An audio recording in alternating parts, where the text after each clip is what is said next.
Bismillahirrahmanirrahim. Assalamualaikum warahmatullahi wabarakatuh.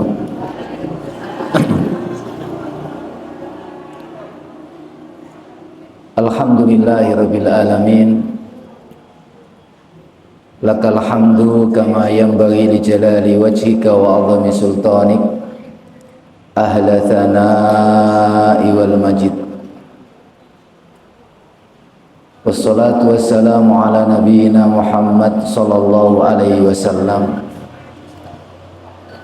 wa ala alihi wa sahbihi wa man tabi'ahum bi ihsanin ila yaumiddin, amma ba'du. Allahumma salli ala nabiyyina Muhammad sallallahu alaihi wasallam wa ala alihi wa sahbihi wa man tabi'ahum bi ihsanin ila yaumiddin. Allahumma amsayna ala fitratil Islam wa ala kalimatil ikhlas wa ala dini nabiyina Muhammad sallallahu alaihi wasallam wa ala millati abina Ibrahim hanifan musliman wa ma kana minal musyrikin. Allahumma la tada' lana dhanban illa ghafartah wa la daynan illa qadaitah wa la hajatan min hawaijid dunya illa qadaitaha ya arhamar rahimin. Wahai Allah yang Maha mendengar, kami mohon terimalah amal ibadah kami ya Allah. Terimalah setiap sholat kami, setiap sedekah kami, tilawatul Quran kami. Ya Allah, ampunilah dosa-dosa kami ya Allah. Ampuni setiap dosa mata kami, dosa telinga kami, dosa tangan-tangan kami. Ya Allah, ampuni sebesar apapun dosa yang pernah kami lakukan.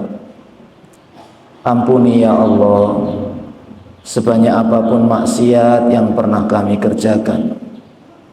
Ampuni setiap dosa yang terang-terangan, dosa yang sembunyi-sembunyi.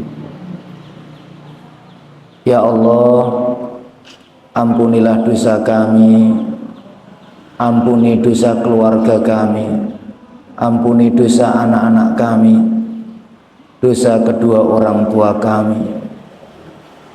Ya Allah, kami mohon kumpulkanlah kami di surgamu ya arhamar rahimin. Ya Allah, berkailah kehidupan kami, rumah tangga kami, anak cucu keturunan kami ya Allah. Ya Allah, berkahi keluarga kami. Jadikan keluarga kami keluarga yang benar-benar Engkau cintai, keluarga yang Engkau sayangi, keluarga yang taat dan patuh kepadamu ya Allah, keluarga yang Engkau jaga dari apapun yang Engkau murkai. Ya Allah, perhatikanlah keluarga kami ya Allah. Jadikanlah keluarga kami keluarga yang bahagia.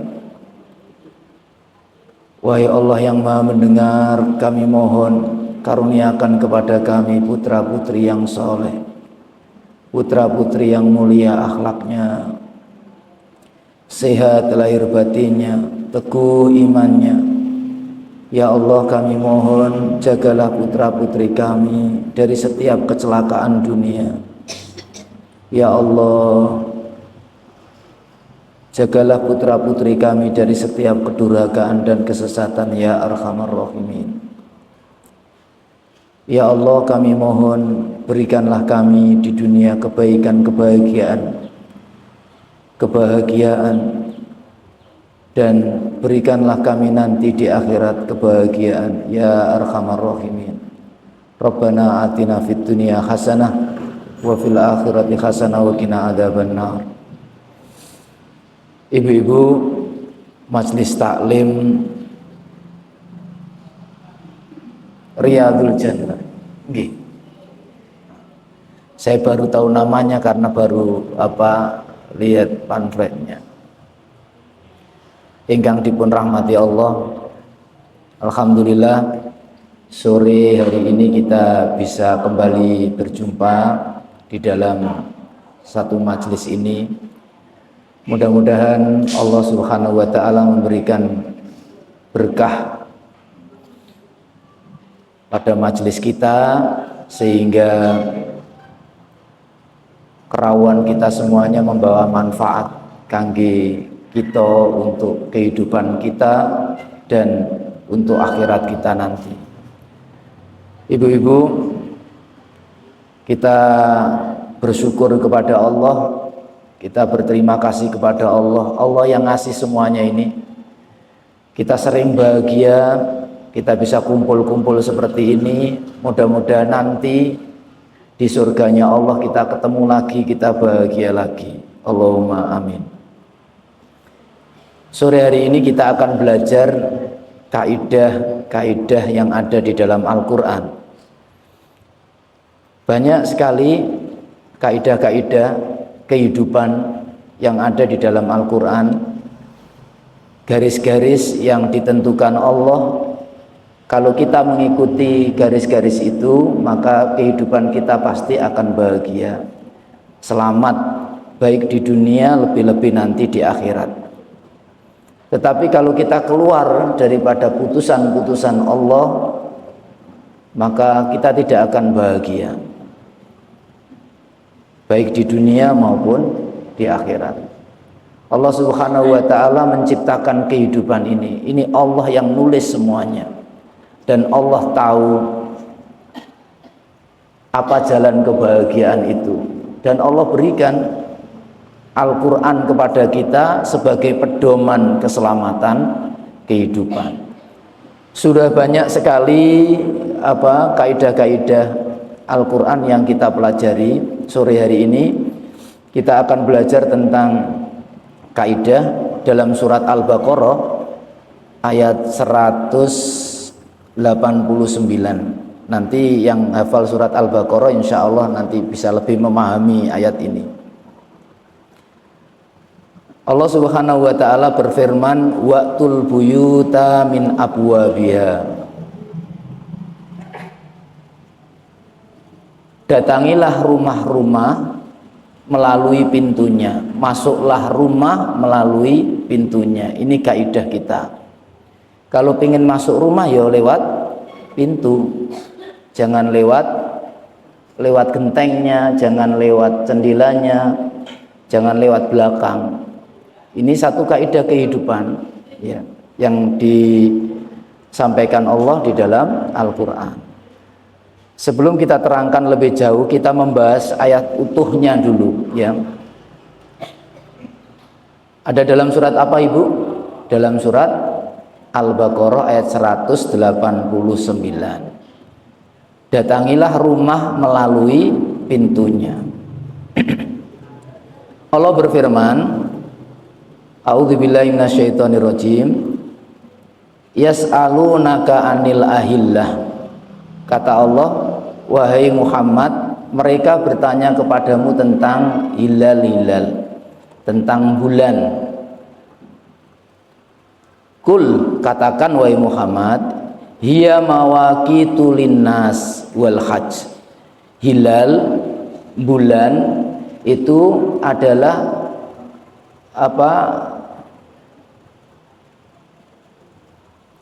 untuk menentukan waktu buat manusia, bisa untuk sebagai batas waktu buat manusia, bisa mencari waktu buat manusia. Wal hajj, dan untuk ibadah haji diantaranya dan ibadah-ibadah yang lainnya. Walaisal birru bi an ta'tul buyuta min duriya. Bukan kebaikan kamu mendatangi rumah itu melalui punggungnya, melalui atapnya. Itu bukan sesuatu kebaikan. Walakinnal birra manittaqa. Kebaikan itu adalah orang yang bertakwa kepada Allah. Waqtul buyuta min abwabiha. datangilah rumah-rumah melalui pintunya. Wattaqullaha la'allakum tuflihun, bertakwalah kepada Allah agar kalian selamat, agar kalian sukses. Ibu-ibu yang dirahmati Allah, ayat ini menjelaskan orang-orang bertanya kepada Nabi Shallallahu Alaihi Wasallam tentang hilal, tentang bulan. Kata Allah, jawab wahai Muhammad, bulan itu diantara kegunaannya, hikmah Allah menciptakan bulan itu untuk petunjuk waktu buat manusia, sehingga manusia bisa mengetahui waktunya dan bisa melaksanakan ibadah-ibadah, sholat, puasa dan lain sebagainya. Seluruh ibadah Allah Subhanahu wa Ta'ala takarannya itu dengan bulan, tidak ada dengan matahari. Iya. Banyak diantara ibadah dengan bulan. Maka apabila ibu-ibu tidak tahu, tidak hafal bulan Hijriah, mungkin akan banyak ibadah yang terlewatkan. Seluruh puasa pakai bulan, ya. Baik itu puasa 3 hari di tengah bulan, tanggal 13, 14, 15 setiap bulan, ya. Atau itu namanya puasa bid, atau puasa Arafah tanggal 9 Dzulhijjah, 10 hari pertama bulan Muharram, separuh pertama bulan Sya'ban, semuanya pakai bulan. Juga diantaranya adalah ibadah haji. Kata Allah, wal hajj, ibadah haji itu adalah dengan bulan. Al hajju ashhurum ma'lumat, haji itu bulan-bulannya sudah ditentukan oleh Allah Subhanahu wa Ta'ala. Apa saja bulan-bulan haji? Syawal, Dzulqa'dah, Dzulhijjah. Ya. Orang boleh memulai ibadah haji dari bulan Syawal, boleh memulai ibadah haji dari bulan Dzulqa'dah, tetapi nggak boleh memulai ibadah haji dari bulan Ramadan. Ya. Sehingga bulan ini diantara manfaatnya adalah untuk manusia mengetahui waktu mereka harus memulai ibadah haji, dan waktu di mana tidak boleh beribadah haji di dalamnya. Kemudian Allah lanjutkan, walaisal birru bi an ta'tul buyuta min duhuriha, bukan kebaikan kamu mendatangi rumah melalui atapnya atau melalui belakangnya. Karena sebab nuzulnya ayat ini turun sebabnya, Ibu, dahulu masyarakat jahiliyah, sebagaimana yang kita tahu, haji itu mulainya bukan Nabi Muhammad saja yang melaksanakan ibadah haji.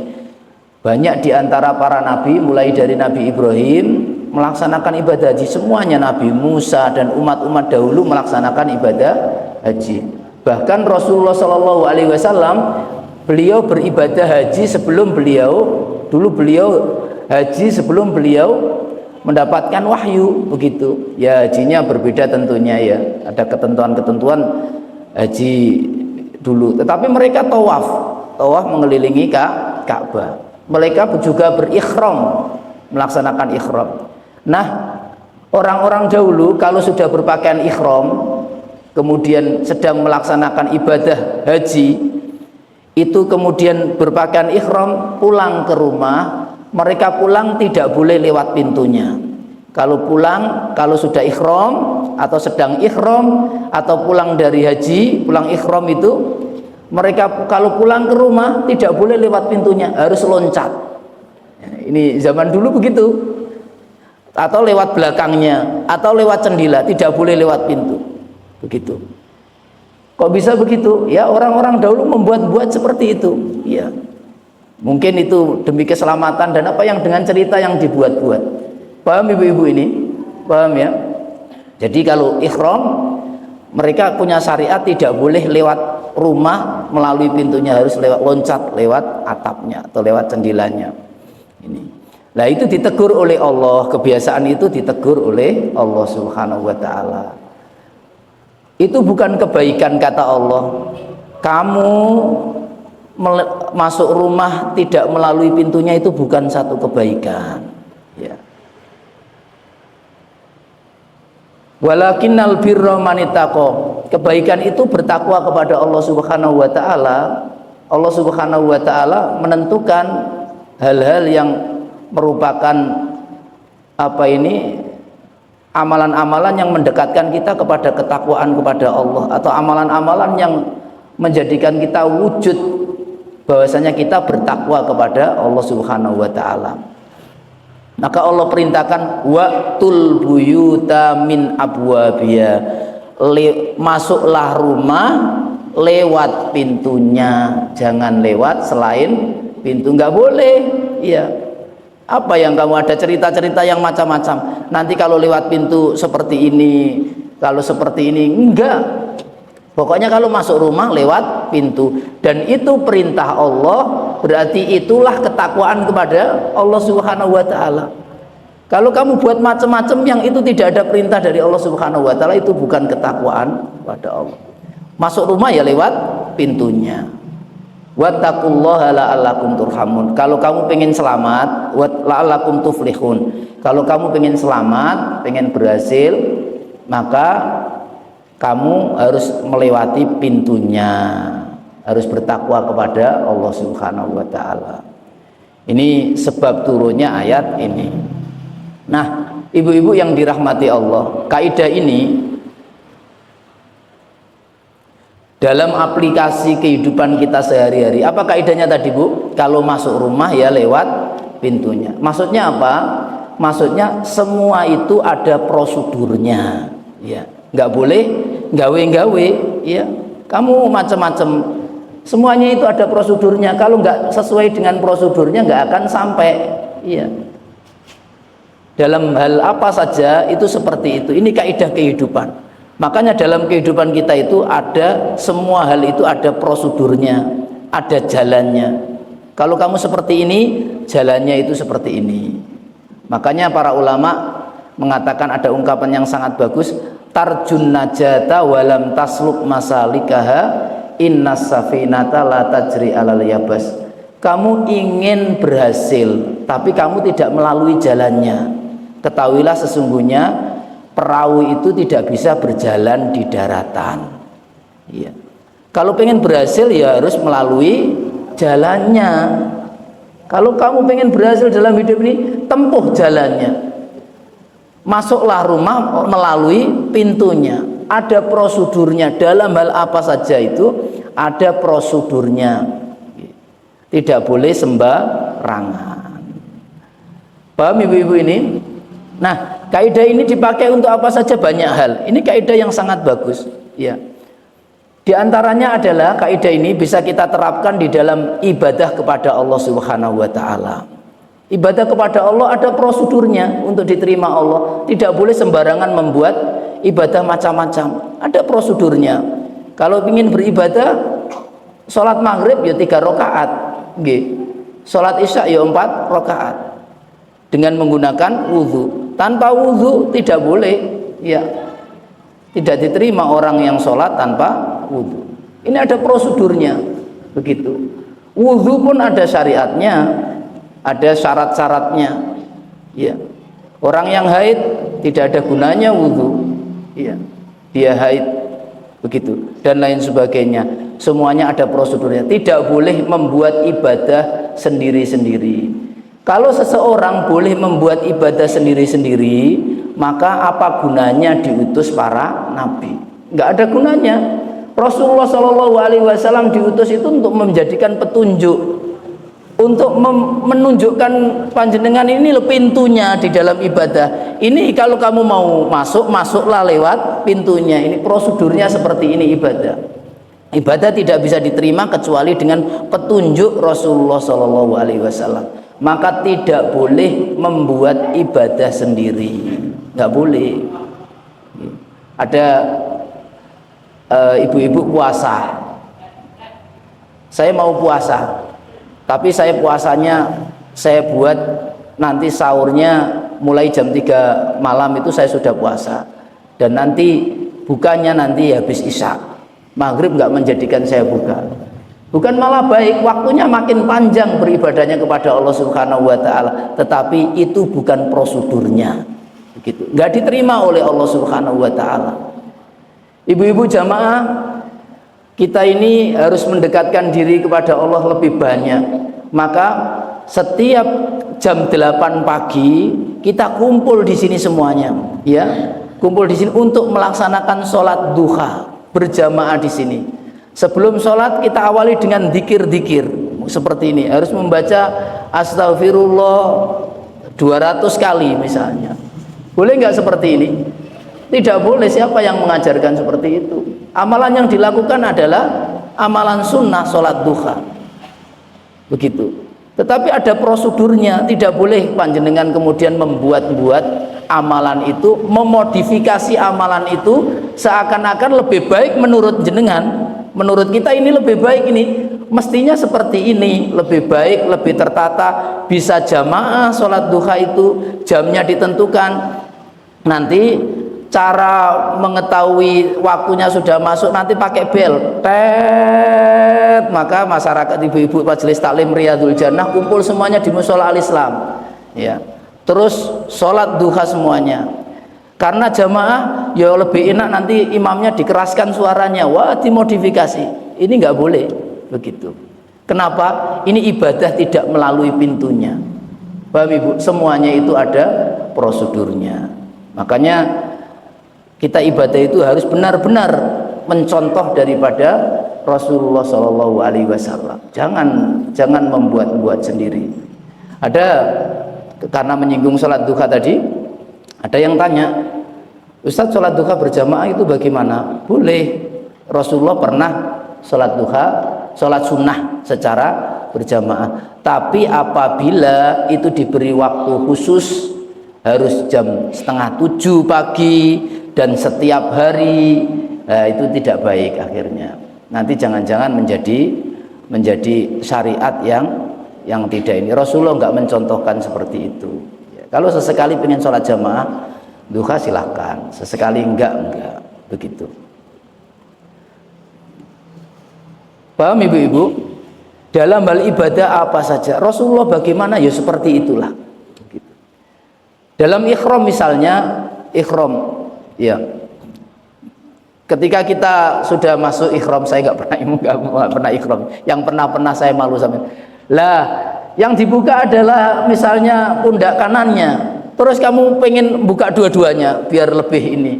Ya enggak, jadinya tidak baik. Iya. Karena semuanya itu ada syariatnya. Paham ibu-ibu? Paham? Ini maksudnya diantara manfaat dari kaidah tersebut. Jadi semuanya itu ada prosedurnya, terutama di dalam masalah ibadah. Jangan macam-macam. Al aslu fil ibadah haram. Ibadah itu aslinya haram kecuali yang diperintahkan. Jadi hati-hati di dalam membuat rutinitas, kita harus hati-hati. Kalau ibu-ibu nggak tahu ilmunya, kemudian belum sempat tanya kepada para ustadz yang tahu, lebih baik tidak dilakukan. Ya, karena ibadah itu harus hati-hati. Ini. Kemudian yang kedua, kaidah ini dapat kita manfaat dalam kehidupan kita sehari-hari, diantaranya adalah di dalam menjaga syariat Allah Subhanahu wa Ta'ala, dalam kita melaksanakan syariat Allah, biar tidak diakal-akali syariat Allah. Ya. Kadang-kadang Allah mensyariatkan A, kemudian kita akal-akali. Di antaranya adalah, misalnya ibu-ibu ya, ada suami menceraikan istrinya 3 kali, kamu saya ceraikan, sudah, besok lagi kamu saya ceraikan, dalam kesempatan lain kamu saya ceraikan, sudah berapa kali cerai? Sudah 3 kali. Boleh balik enggak? Maka talak ini menjadi talak bain, talak 3 kali. Boleh balik, boleh rujuk enggak? Tidak boleh rujuk, ya boleh dengan syarat istrinya sudah menikah lagi dengan orang lain setelah talak 3 kali. Kalau dia menikah lagi sama orang lain terus kemudian cerai, baru boleh kembali ke suami yang mentalak 3 kali tadi. Gitu Ibu ya, talak 3 kali ya. Kalau talak cuma sekali, rujuk boleh begitu. Di dalam masa idahnya ada suami mentalak istrinya, kamu saya talak. Tetap dalam masa idah itu boleh suami merujuk kembali tanpa persetujuan istri, tanpa ngomong sama istrinya juga. Suaminya dalam hati sudah niat saya rujuk kamu, kemudian langsung digandeng, sudah rujuk selesai. Paham ya? Tapi kalau sudah 3 kali, dia tidak boleh kembali kecuali istri ini itu menikah lagi dengan laki-laki lain, baru setelah itu cerai sama dia baru bisa kembali. Akhirnya ketika suami ini pengen kembali ke istrinya yang sudah ditalak 3 kali, akhirnya dia buat sandiwara, nyewa orang, kamu tolong nikahi istri saya ya, setelah kamu nikahi nanti jangan lama-lama, sebulan aja, karena akan kembali sama saya ya. Ini boleh tidak? Ini tidak boleh. Ini namanya ngakal-ngakali syariat Allah. Semuanya itu ada prosedurnya, ada pintunya, nggak boleh haram begitu. Apa ayatnya Ibu? Waqtul buyuta min abwabiha, masuklah rumah melalui pintunya. Semua ada prosedurnya. Kalau prosedurnya nggak kita lalui, kita akan tidak selamat di dalam hal ini. Dahulu pernah ada umat yang sangat durhaka kepada Allah Subhanahu wa taala.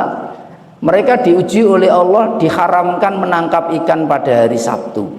Ya, umat Yahudi.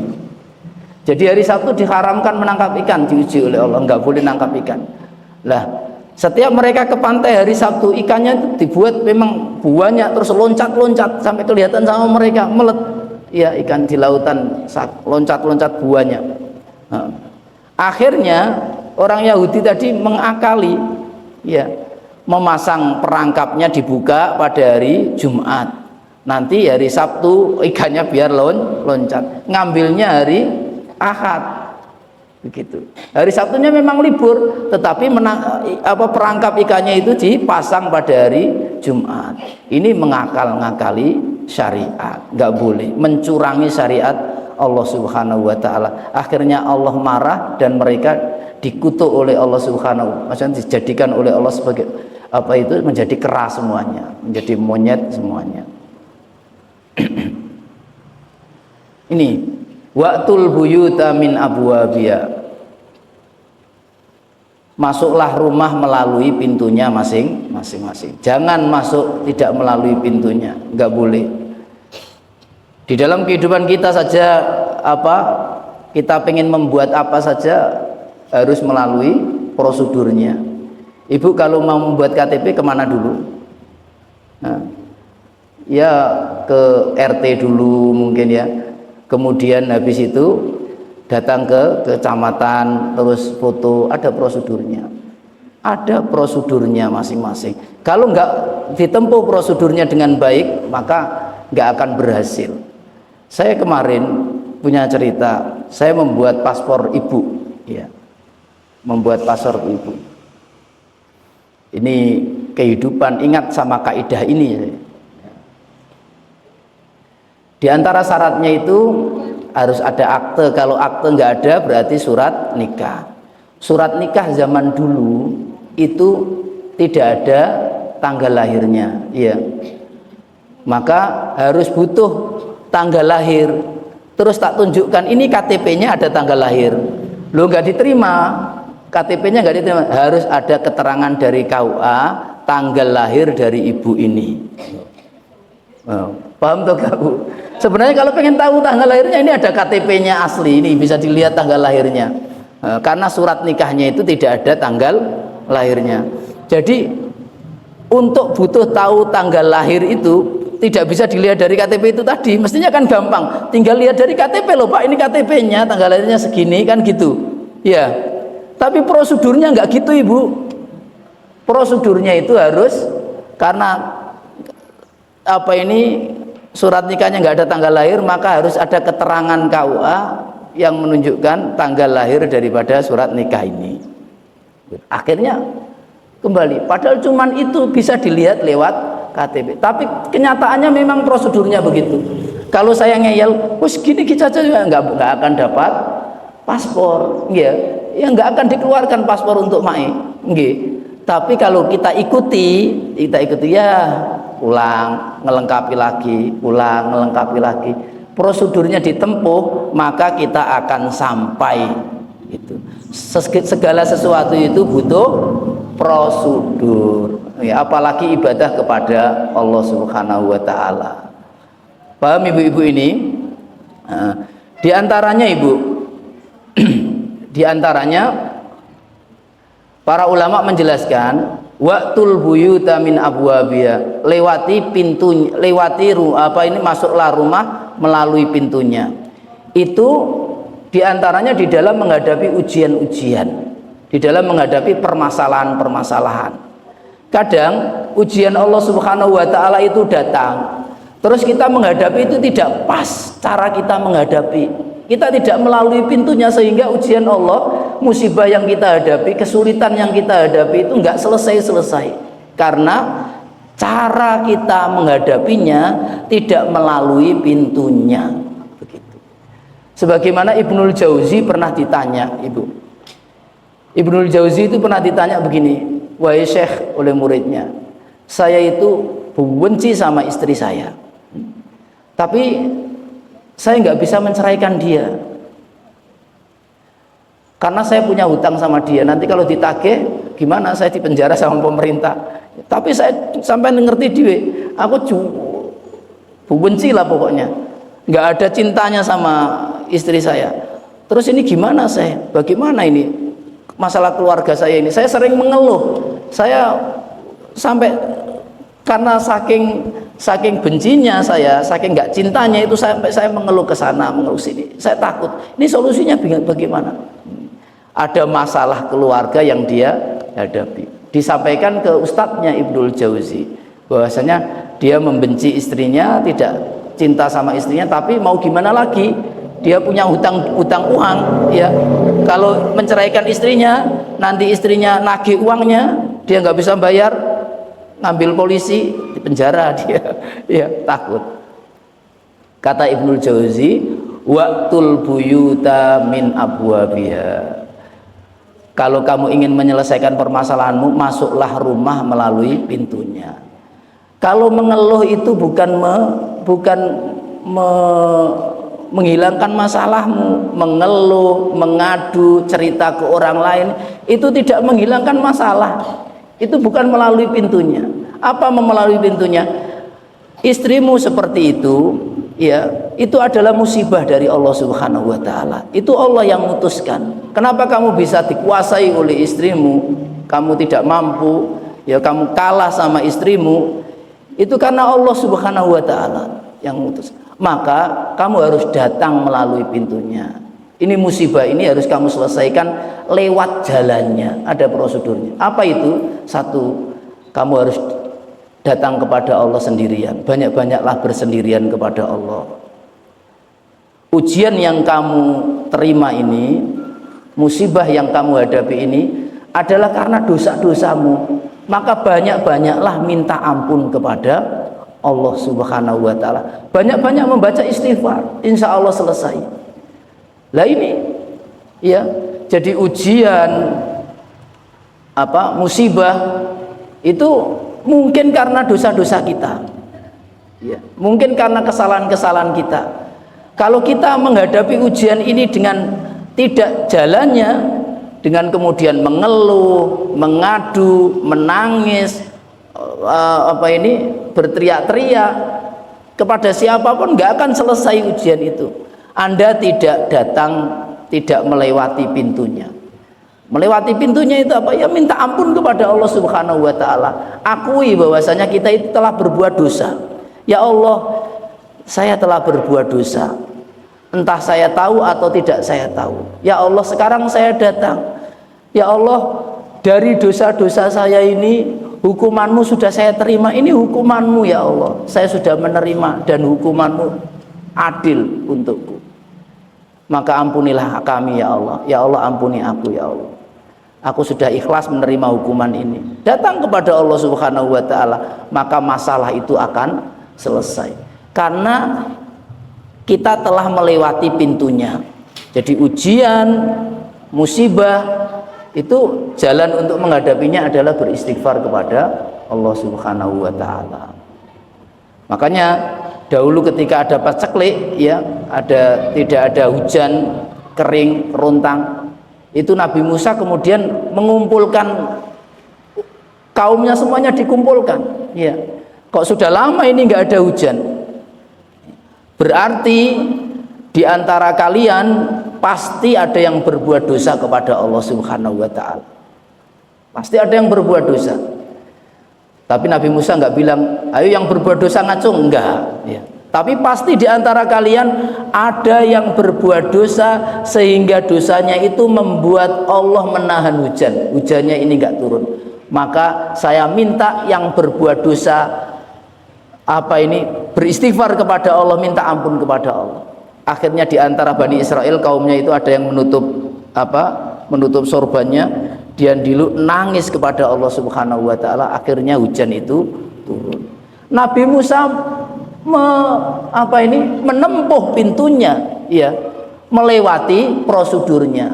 Tidak ada hujan ini adalah karena ujian dari Allah Subhanahu wa ta'ala. Mungkin ini jelas-jelas karena dosa-dosa yang diperbuat, maka Nabi Musa mengumpulkan pasukannya dan kemudian mengumpulkan Bani Israel dan meminta kepada siapa yang berbuat dosa untuk beristighfar kepada Allah. Ibu-ibu, maka laluilah pintunya. Kalau ada ujian, lewati pintunya dengan baik. Apa itu? Minta ampun kepada Allah. Umar bin Khattab, suatu hari terjadi gempa pada masa Umar bin Khattab. Apa yang disampaikan Umar?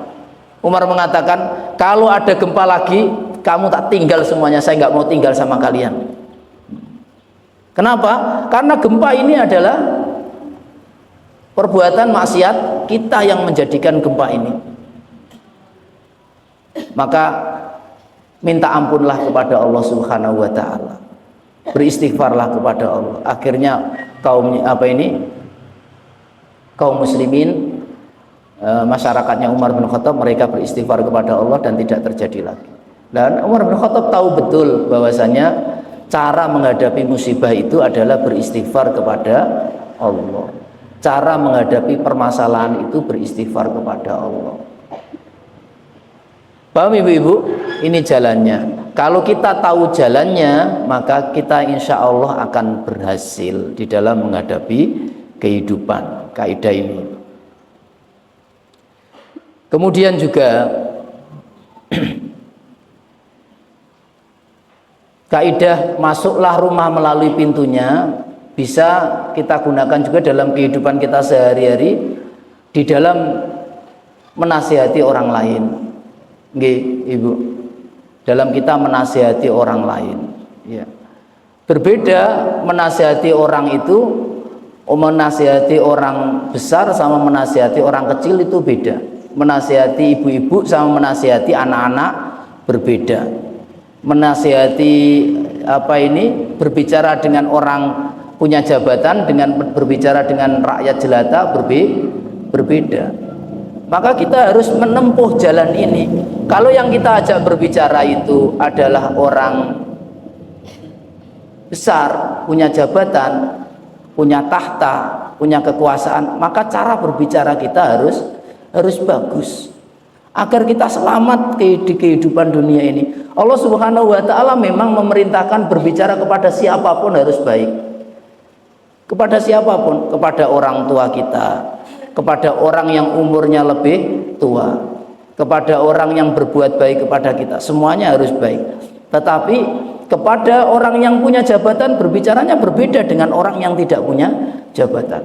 Makanya Rasulullah SAW ketika beliau menulis surat untuk Heraklius, penguasa Romawi, Rasulullah bilang ila Herakl azimur Rum, kepada yang mulia Romawi Heraklius, begitu. Rasulullah mengatakan azimur Rum, yang mulia, pembesar Romawi.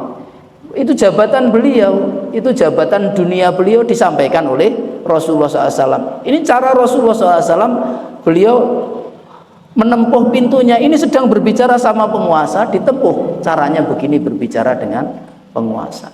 Ya, kamu panjenengan misalnya datang ke kantor polisi minta surat keterangan, datang salam sambil mengkerik, disentak jenengan. Nggih, ini sedang berada di kantor polisi, harus tunduk-tunduk, harus sopan.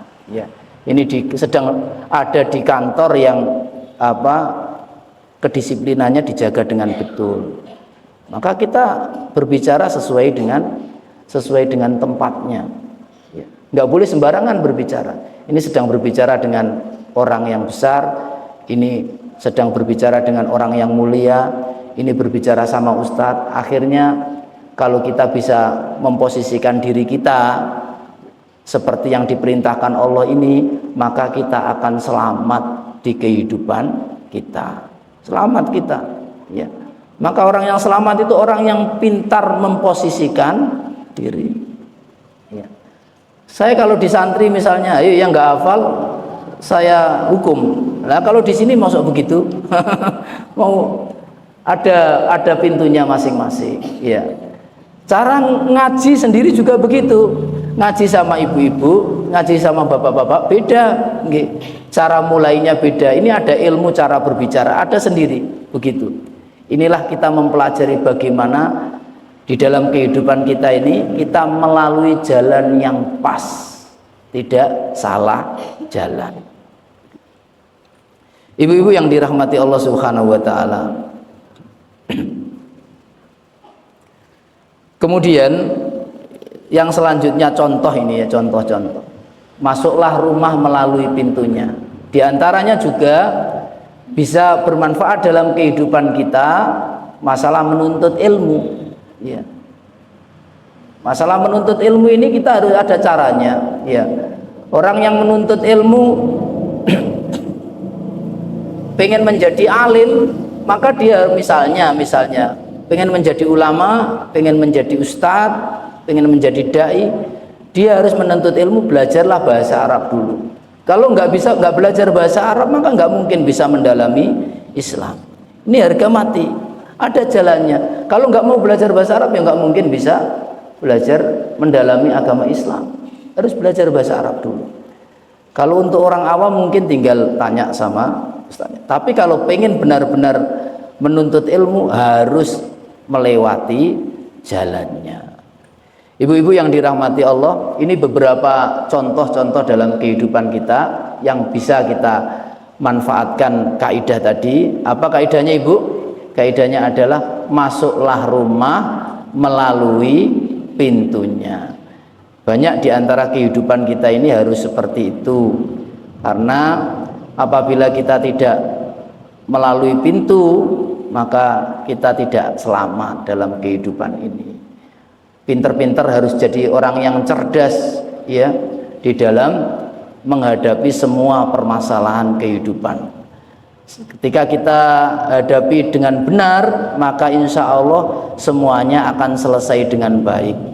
Kadang-kadang kita hadapi dengan yang salah, tidak makin selesai, bisa makin berantakan. Ada suami marah, dipelajari kalau suami marah begini jalannya apa.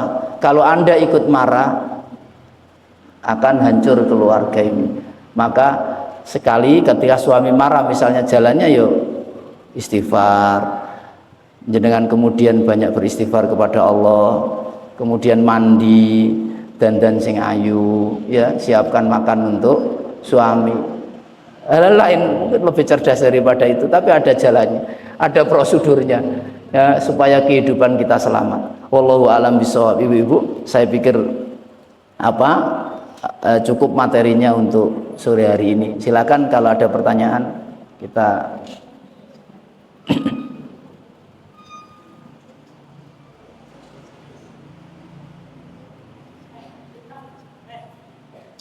Ini mana?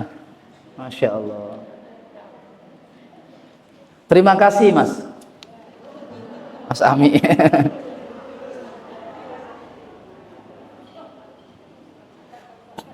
Iya, bolehkah setelah salam kita mengusap wajah assalamualaikum, assalamualaikum, mengusap wajah boleh apa tidak? Dibolehkan. Rasulullah Shallallahu Alaihi Wasallam pernah setelah beliau melakukan kebaikan, ya beliau mengusap wajahnya. Ya. Ketika Rasulullah Shallallahu Alaihi Wasallam beliau bangun tidur, beliau berdoa kepada Allah Subhanahu Wa Taala, ya berdoa kepada Allah. Ya, kemudian setelah berdoa beliau mengusap wajahnya. Ketika Rasulullah SAW membaca kebaikan-kebaikan, beliau mengusap wajahnya. Jadi mengusap wajah itu dibolehkan. Paham ibu-ibu? Ya. Ya, boleh mengusap wajah. Kalau nggak usap juga nggak boleh, nggak apa-apa ya. Nggak apa-apa. Bukan rukun sholat, sholatnya nggak batal. Yang batal itu apabila meninggalkan rukun sholat. Iya. Apabila meninggalkan rukun daripada sholat batal, ibu. Salaman setelah sholat nggak apa-apa juga, ya. Salaman gitu. Tapi kalau harus salaman itu yang nggak boleh, ya. Jangan mengharuskan sesuatu yang tidak. Boleh apa ibu? Belajar fikih juga boleh sama saya. Kemudian ada ini bolehkah selesai sholat berjamaah salaman dan berjabat tangan? Boleh, ya. Asalkan itu tidak menjadi syariat. Ya kadang-kadang orang di sampingnya itu baru kenal, oh salaman, ya. Baru tahu orangnya. Ya belum tentu, kondisi orang kan beda-beda. Ya ibu ya.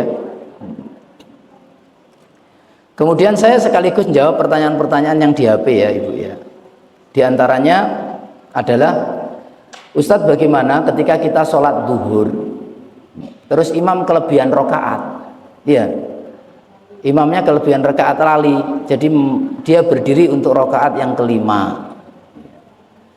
Kemudian sudah diingatkan subhanallah, subhanallah, masih berdiri. Maka kita bagaimana? Ada dua ibu. Yang pertama, kalau panjenengan benar-benar yakin ini adalah rokaat kelima berdirinya imam, kita sudah rokaat keempat, maka kita harus tetap duduk. Kalau jenengan ikut berdiri, kata Syekhul Islam Ibnu Taimiyah, sholatnya batal, nggak boleh, karena sudah 4 rokaat. Maka jenengan harus tetap duduk, ya. Boleh jenengan duduk nunggu sampai imam itu selesai sholat sendiri, dia berdiri menyelesaikan sholat, kemudian nanti salam sama imam. Boleh jenengan langsung salam sendiri, imamnya jenengan tinggal. Paham ibu? Iya. Paham ibu-ibu? Jadi ya kalau belum tahu ilmunya yang kemarin ya bagaimana lagi. Ada pertanyaan begitu ibu. Kemudian lagi ada pertanyaan lagi,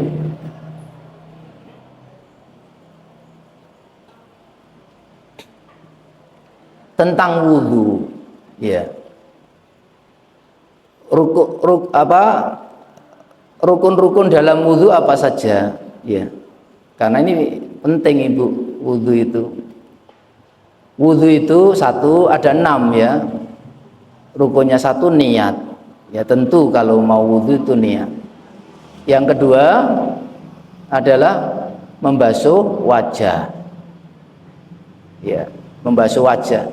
Yang ketiga membasuh tangan sampai ke siku. Bukan membasuh siku sampai ke tangan ya. Ya. Famsahu biaidikum ilal marafiq. Basuhlah tanganmu sampai ke siku. Berarti jenengan wudhu itu bukan gini, ini kerannya kamu jenengan basuh sikunya gini, netes ke tangan, tapi tangan begini netes ke siku. Ini yang sering salah. Ya, ibu-ibu. Ada pertanyaan begitu. Wudhu yang benar bagaimana Ustadz? Ini tangannya dibasuh, jangan kerannya diteteskan ke siku dulu terus baru ngalir ke tangan. Itu namanya dari siku ke tangan. Padahal Allah bilang bagaimana? Basuhlah tangan sampai siku. Berarti tangannya dulu. Ya. Kemudian mengusap sebagian kepala. Nomor berapa ini? Nomor 4. Mengusap sebagian kepala. Kepala bolehlah sebagian tok. Ya. Kemudian apa lagi? Kemudian membasuh telinga. Membasuh kaki. Bukan telinga. Membasuh kaki. Kaki itu kaki sampai ke ka'bain, sampai ke mata kaki. Bukan mata kaki dulu baru kaki. Ingat. Bukan mata kaki dulu baru kaki. Jenengan yang siram mata kaki dulu baru kaki. Itu bukan wudhu sesuai Rasulullah. Ini yang sering salah. Kemudian yang keenam apa? Tartib. Harus tertib.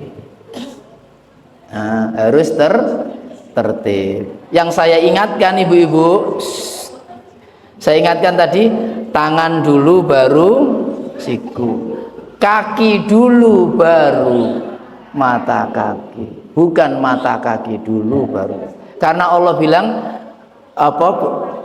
Basuhlah kaki sampai ke mata kaki. Berarti kerannya itu jenengan sampaikan ke jari-jari dulu, nanti dialirkan ke mata kaki. Kalau pakai gayung ke jari-jari dulu baru ke mata kaki. Hanya ini yang wajib di dalam wudhu. Semuanya sunnah. Telinga bagaimana? Sunnah. Semuanya sunnah. Telapak tangan bagaimana? Sunnah. Makanya ibu kalau sakit, ya sakit dan masih bisa berwudu, tidak membahayakan dirinya untuk kena air wudu, wajib wudu meskipun di atas kasur. Wudu itu cukup dengan segelas aqua gelas itu loh, 1 gelas atau setengah gelas pun cukup. Aqua gelas itu loh Bu, setengah gelas aja cukup. Nah kumurnya bagaimana? Nggak usah kumur, yang wajib-wajib saja. Ya, sunnahnya Rasulullah SAW itu apabila di dalam hal yang berat itu ya yang wajib-wajib saja. Wajahnya tangannya diusap pakai apa? Minta bantuan atau nggak minta pakai air, diusap wajah, kemudian dibasuh tangannya, ditempelin handuk, ya, kemudian ditempelin handuk di bagian paha supaya airnya netes ke handuk, tetap berwudu. Ini seperti tadi Ibu, masuklah rumah melalui pintunya. Jangan ngakal-ngakali syariat. Wong dokternya bilang kena air nggak apa-apa. Iya. Nggak ada ini, tetap wudu nggak apa-apa. Kamu berarti harus wudu Bu, nggak boleh enak-enakan tayamum. Airnya ada, air di samping apa ini? Tempat tidur banyak. Wudu itu harus wudu. Maka wudunya harus belajar. Sesekali praktek wudhu di sini, praktek wudhu ketika sakit, ya. Kemudian ada pertanyaan lagi, Ustadz, kalau orangnya pipis terus, pipisnya nyelang, pipis terus, gimana wudhunya, ya? Atau mungkin dia berhadas terus, mencret terus. Hadas itu ada 2, ya. Keluar dari pintu depan atau pintu belakang. Airnya keluar air besar atau air kecil. Kalau dibuang dari pintu depan hadas, dari pintu belakang hadas, kecuali air mani itu tidak hadas. Nah Ibu, kalau orang itu pipis terus, ya, mengeluarkan najis itu, ya, pipis terus, bagaimana wudhunya? Nah, maka ada 2 syarat. Yang pertama adalah menunggu masuk waktu sholat, ya. Setelah wudhu yang kedua harus langsung sholat. Paham ibu-ibu? Nah, jadi wudhunya sholat maghrib tidak boleh digunakan sholat isya bagi orang yang berhadas terus menerus.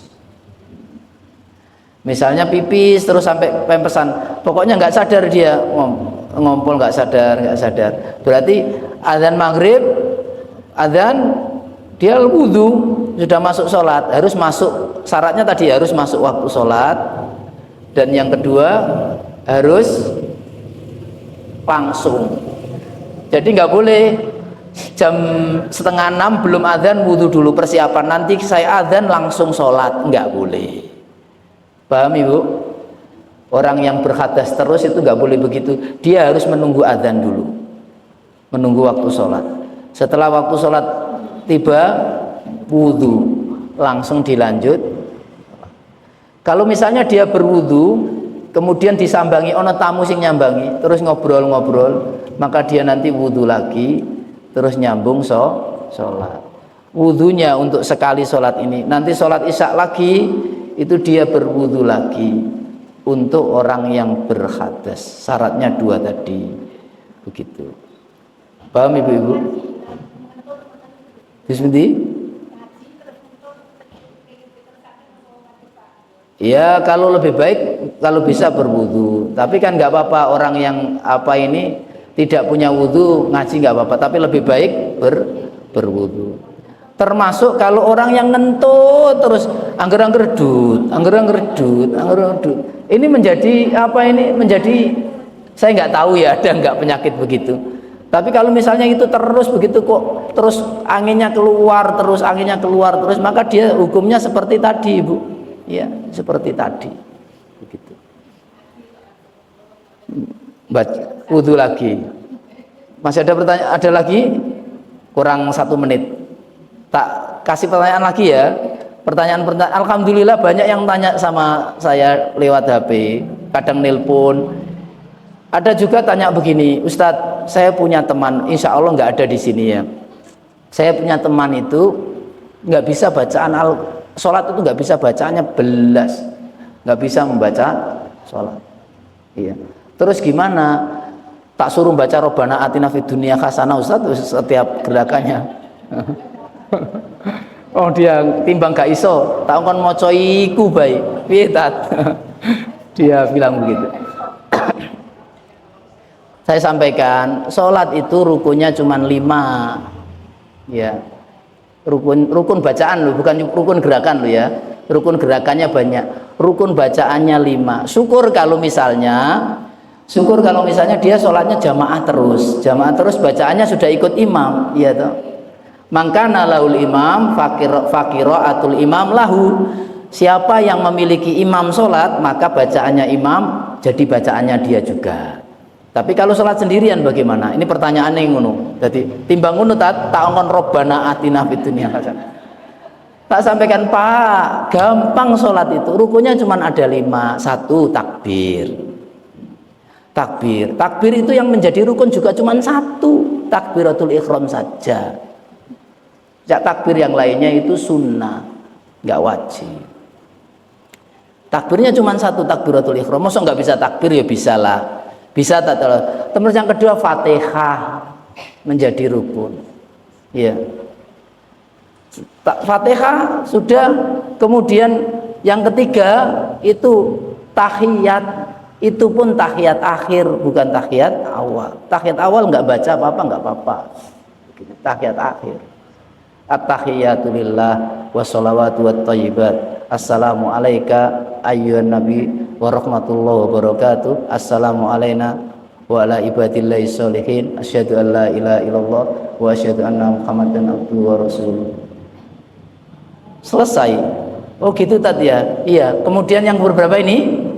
Yang keempat, ini pun perbedaan ulama, yaitu sholawat ala nabi. Membaca sholawat Allahumma sholli ala Muhammad wa ala ali Muhammad kama sholaita. Ini pun berada di tahiyat akhir, bukan di tahiyat awal. Yang kelima apa Ibu? Yang kelima apa? Salam. Yang kelima salam. Salam pun yang menjadi rukun itu salam pertama. Salam kedua hukumnya sunnah. Begitu. Sholat gampang ya. Terus yang lainnya yang lain dengan yang penting tumaknina.